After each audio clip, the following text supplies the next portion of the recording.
Hey everyone, this is BRAINWAVEZ, and in this tutorial I'm going to show you some different ways to structure your drops to make them sound more interesting and more professional overall. This applies to all genres of music, but I'm going to be talking specifically in this case about like the type of music that I make, which is like hybrid trap or freeform bass type of deal. So right here I got 3 of my songs, and I chose this 3 specifically because they all have like a different pattern in the drop, a different like structure, and that's what I want to point out in this video. So first thing first, what you should start doing if you are not already is to think of your drops in terms of like call and response patterns. And that's basically what you're seeing in this, is that I have the green color being the call section of my drop, and the blue color being the response section of my drop.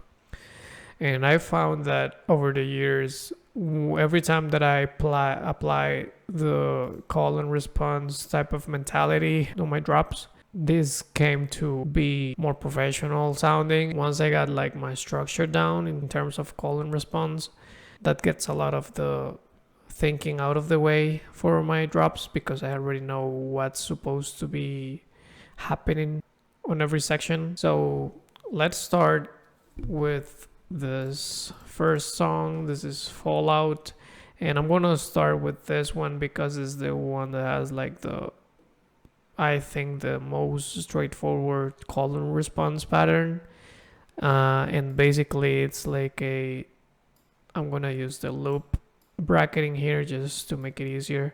It has like this 4-bar sections. Every A and B section is exactly 4 bars. So we have like a 4-bar call, a 4-bar response, and it repeats to create the full 16 bars of the drop. So let's take a listen and you'll see what I'm talking about.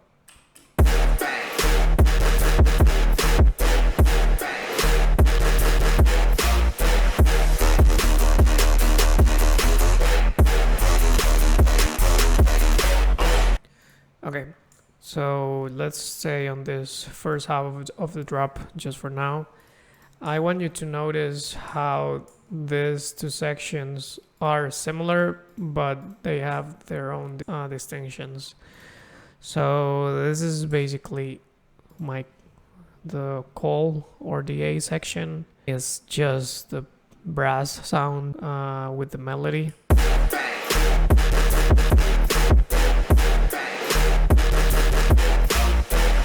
And for my responses, I always want to throw things off a little, or just to give things a twist, or just to change the sound sign, and just give contrast basically. So if I'm going for a melody like this with a simple sound like a brass sound in this example, I want something, in my case and in the type of music that I make, I want something like weirder, something with more like sound design quality, just something different. So for the B section, you will notice, and for all of the examples in here, I just go with something different. So I still have some brass hits, but the main like ear catchy thing is this sample,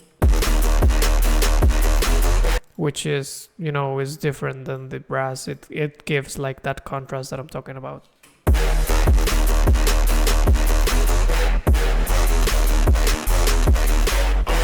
And the pattern repeats itself again. So again, for the A section, I have the brass melody again.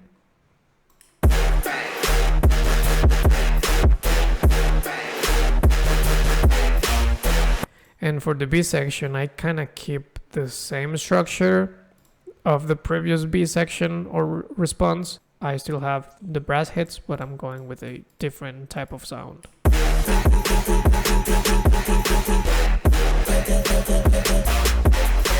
which is kind of similar to this one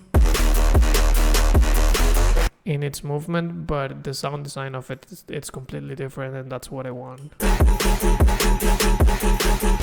So I always think about contrasts when I'm building drops. So that's for this first song. Let's move on to the second one, which is Bankroller. This one has a different call and response pattern, and it's basically a 2-bar call, 2-bar response, 2-bar call, 2-bar response, and the same deal for the second half. So this is one of the most common patterns that I tend to use on my songs. It kind of comes natural to me, this type of pattern. So let's hear it.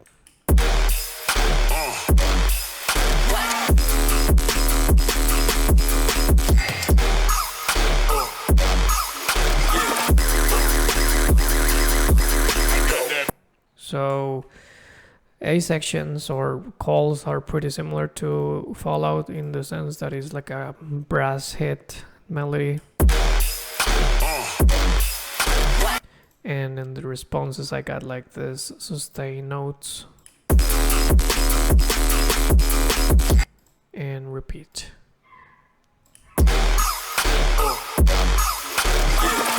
I want you to notice as well that every section, even if it's another call or another response, it is slightly different.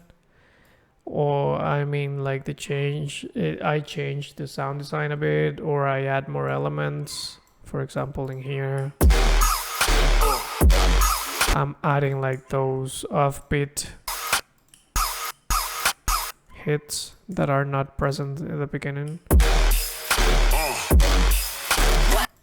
And in the responses, the sound design is different. Even though it's a sustained bass, it's a different sustained bass texture. Or it has more layers. So yeah, just think about that. Think about how can you make the next section slightly different than the previous one in terms of, if this is a response, how can I make it different from the response that it happened before? If I continue with this drop, you can see that every time it changes a little bit, every section, this A section is also different. The fundamental elements are still there, which are the brass melody, but I'm adding even more in between. And again, the sustained basses, they have more layers and all that. So yeah, if you want to talk about structure, you can go even a little bit deeper and also take in account like the fills in between the sections. So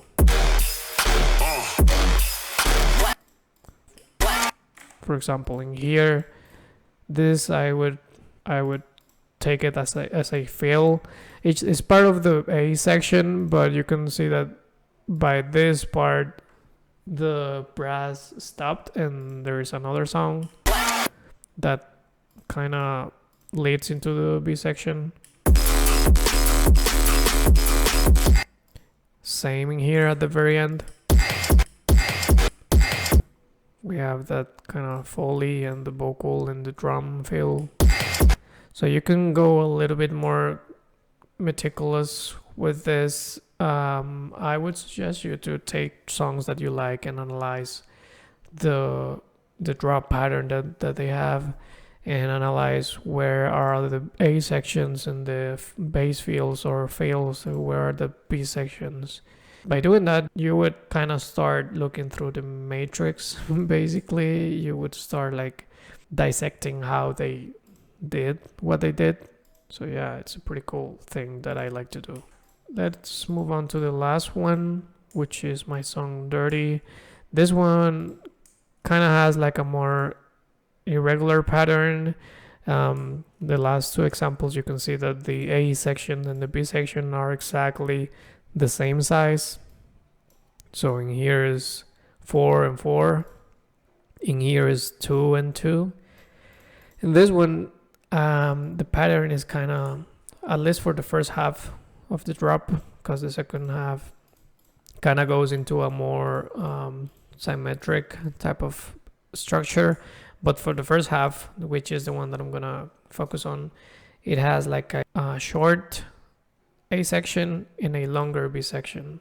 So let's take a listen. Give me some.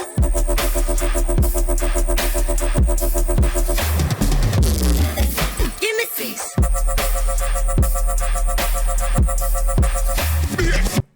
So you could also take this if you want as a just long bass fill. That could also work. I mean, it kind of works like that as well, but for me this is a section or a call, and this is a response.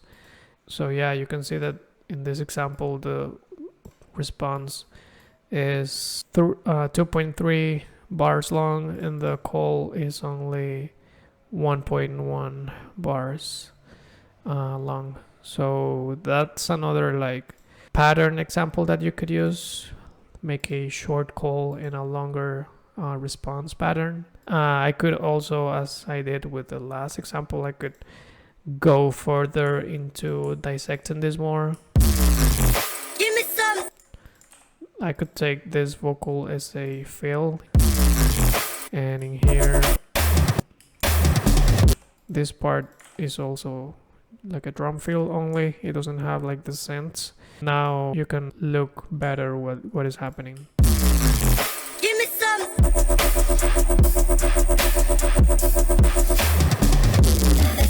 Give me six.